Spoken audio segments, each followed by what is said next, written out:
आज की हमारी कहानी है बूढ़े गिद्ध की सलाह। एक बार गिद्धों का झुंड उड़ता उड़ता एक टापू पर जा पहुंचा। वह टापू समुद्र के बीचों बीच स्थित था। वहां ढेर सारी मछलियां, मेंढक और समुद्री जीव थे। इस प्रकार गिद्धों को वहां खाने पीने को कोई कमी नहीं थी। सबसे अच्छी बात ये थी कि वहां गिद्धों का शिकार करने वाला कोई जंगली जानवर नहीं था। गिद्ध वहाँ बहुत खुश थे। इतना आराम का जीवन उन्होंने पहले देखा नहीं था। उस झुंड में अधिकांश गिद्ध युवा थे।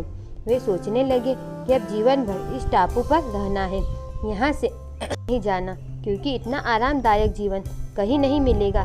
लेकिन उन सबके बीच में एक बूढ़ा गिद्ध भी था। वह जब युवा गिद्धों को देखता तो चिंता में पड़ जाता। वह सोचता कि यहाँ के आरामदायक जीवन का इन युवा गिद्धों पर क्या असर पड़ेगा। क्या ये वास्तविक जीवन का अर्थ समझ पाएंगे? यहाँ इनके सामने किसी प्रकार की चुनौती नहीं है। ऐसे में जब कभी मुसीबत इनके सामने आ गई तो ये कैसे उसका मुकाबला करेंगे? बहुत सोचने के बाद एक दिन बूढ़े गिद्ध ने इन सभी गिद्धों की सभा बुलाई। अपनी चिंता जताते हुए वह सबसे बोला, इस टापू में रहते हुए हमें बहुत दिन हो गए हैं। मेरे विचार से अब हमें वापस उसी जंगल में चलना चाहिए जहाँ से हम आए हैं। यहाँ हम बिना चुनौती का जीवन जी रहे हैं। ऐसे में हम कभी भी मुसीबत के लिए तैयार नहीं हो पाएंगे। युवा गिद्धों ने उसकी बात सुनकर भी अनसुनी कर दी। उन्हें लगा कि बढ़ती उम्र के असर से बूढ़ा गिद्ध सठिया गया है, इसलिए ऐसी बेकार की बातें कर रहा है। उन्होंने टापू की आराम की जिंदगी छोड़कर जाने से मना कर दिया। बूढ़े गिद्ध ने उन्हें समझाने की कोशिश की। तुम सब ध्यान नहीं दे रहे हैं कि आराम के आदी हो जाने के कारण तुम लोग उड़ना तक भूल चुके हो। ऐसे में मुसीबत आई तो क्या करोगे? मेरी बात मानो, मेरे साथ चलो। लेकिन किसी ने बूढ़े गिद्ध की बात नहीं मानी।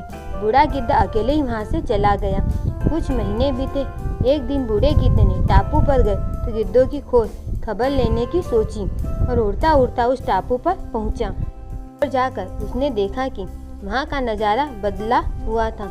जहाँ देखो वहाँ गिद्धों की लाशें पड़ी थी। कई गिद्ध लहूलुहान और घायल पड़े हुए थे। हैरान बूढ़े गिद्ध ने एक घायल गिद्ध से पूछा, ये क्या हो गया है? तुम लोगों की ये हालत कैसे हुई है? घायल गिद्ध ने बताया, आपके जाने के बाद हम इस टापू पर बड़े मज़े की ज़िंदगी जी रहे थे। लेकिन एक दिन एक जहाज यहाँ आया। यहाँ चीते छोड़ दिए गए।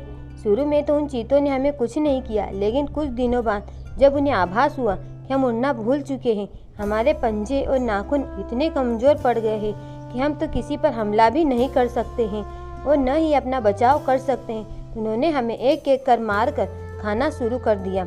उनके ही कारण हमारा ये हाल है। शायद आपकी बात न मानने का ये फल हमें मिला है। सीख अक्सर कंफर्ट जोन में जाने के बाद उससे बाहर आ पाना मुश्किल होता है। ऐसे में चुनौतियां आने पर उसका सामना कर पाना आसान नहीं होता। इसलिए कभी भी कंफर्ट जोन में जाकर खुश न हो जाएं। खुद को हमेशा चुनौती देते रहें और मुसीबत के लिए तैयार रहें। जब तक आप चुनौती का सामना करते रहेंगे, आगे बढ़ते रहेंगे। अगर आपको हमारी कहानी पसंद आई हो तो प्लीज़ वीडियो को लाइक एंड चैनल को सब्सक्राइब जरूर करें। धन्यवाद।